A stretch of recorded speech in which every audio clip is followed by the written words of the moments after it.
time showed him that it was right, and just. He knew better than anyone that it was just. He sat up suddenly in the bed, as if the quickness of his movement could shed the fear like an unwanted layer of skin. He blinked furiously, willing the nightmare and the night solitude to disappear. It was just getting light outside, the sun's first rays filtering down so passively they didn't seem to have the strength to make it all the way through the windows of the bedroom.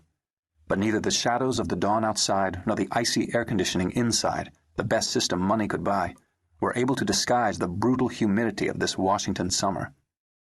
His rapid breathing slowed somewhat, and he uncurled the clenched fingers of both hands. He tried to force himself to be still, to relax, to come back to life, but he could not. He glanced to his left, where his wife slept soundly. He wondered how she could possibly sleep, and yet he was glad she did. For the first time since he'd known her, he didn't think he could face her, couldn't talk to her, tell her what he was thinking. Yet despite everything, it pleased him to hear her gentle, rhythmic breathing, so comfortably familiar to him, soft and delicate. And there was another marvel. In 27 years of marriage, she had never been anything but a comfort to him, never anything but a tower of strength. He swung his legs out of bed. They were not yet steady. Still sitting, his bare feet planted in the pastel Aubusson carpet, he ran his left hand over the smooth, hollowed-out top of the bedpost. He loved their four-poster bed. Built in 1782, dated and signed by Nathaniel Dolgers, the greatest of colonial carpenters. It was too short for them, really, and not all that comfortable, but he insisted they sleep in it. He looked at his wife, curled up in the sheets, and smiled. She thought his affection for the bed was because he'd always loved working with his hands, had always above all worshipped craftsmanship. But that wasn't it at all. The real reason was that the bed had cost $175,000. A bed.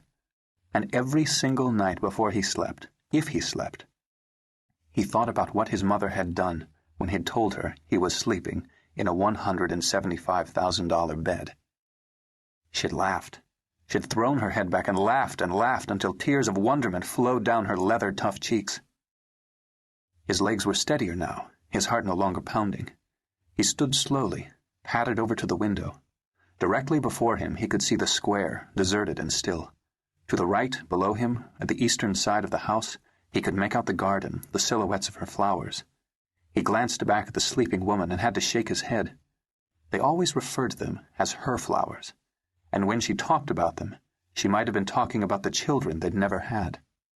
Put her before a Grant Thomas rose or a Campanula lactiflora, and her face would soften, her eyes would glisten, her voice would coo in that tender musical tone of hers, and when she touched those petals, what caresses, what love! Whenever he passed one of the arrangements she'd cut for the house, he couldn't help but reach out and stroke the petals himself. He always felt as if he were touching her, and she were touching him. He turned away now from the garden, walked quietly to the bathroom. He stared at his face in the mirror above the marble sink counter. He looked good for 55, damn good. His face had served him well. The jaw was square, the eyes blue and confident. Sure, his hair had gotten grayer, particularly over the past 3 years, but he'd maintained his weight, maybe 10 pounds above what he'd weighed in college, certainly no more. There were a few lines, particularly around his eyes, but what the hell, he was entitled. And everyone said they made him look distinguished. Now there was a description he had never envisioned about himself when he was young. It was time to shave his distinguished face, he decided.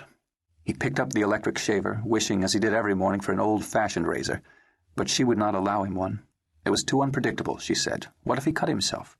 What if he showed up for his first meeting of the day with a bloody little wad of toilet paper stuck to his chin? He sometimes wondered if anyone would say anything. Well, he would never know. He was incapable of doing anything as unpredictable as using an old-fashioned razor. When he was done shaving, unsatisfied as always with the result, he lay down on the cold tile floor and began to do his back exercises. He slowly brought his knees up to his chest, hugging them toward him. Then he rocked back and forth, stretching, feeling his muscles loosen up. There was a gym in the house, of course. Being the perfect wife, she had converted one of the bedrooms on the second floor, put in all the latest equipment. He would use it sometimes, hop onto the treadmill for a 10-minute mile, even do some bench pressing. But for morning stretching, he liked the bathroom. He was comfortable in there. It was quiet. And, best of all, he could be alone. The dream had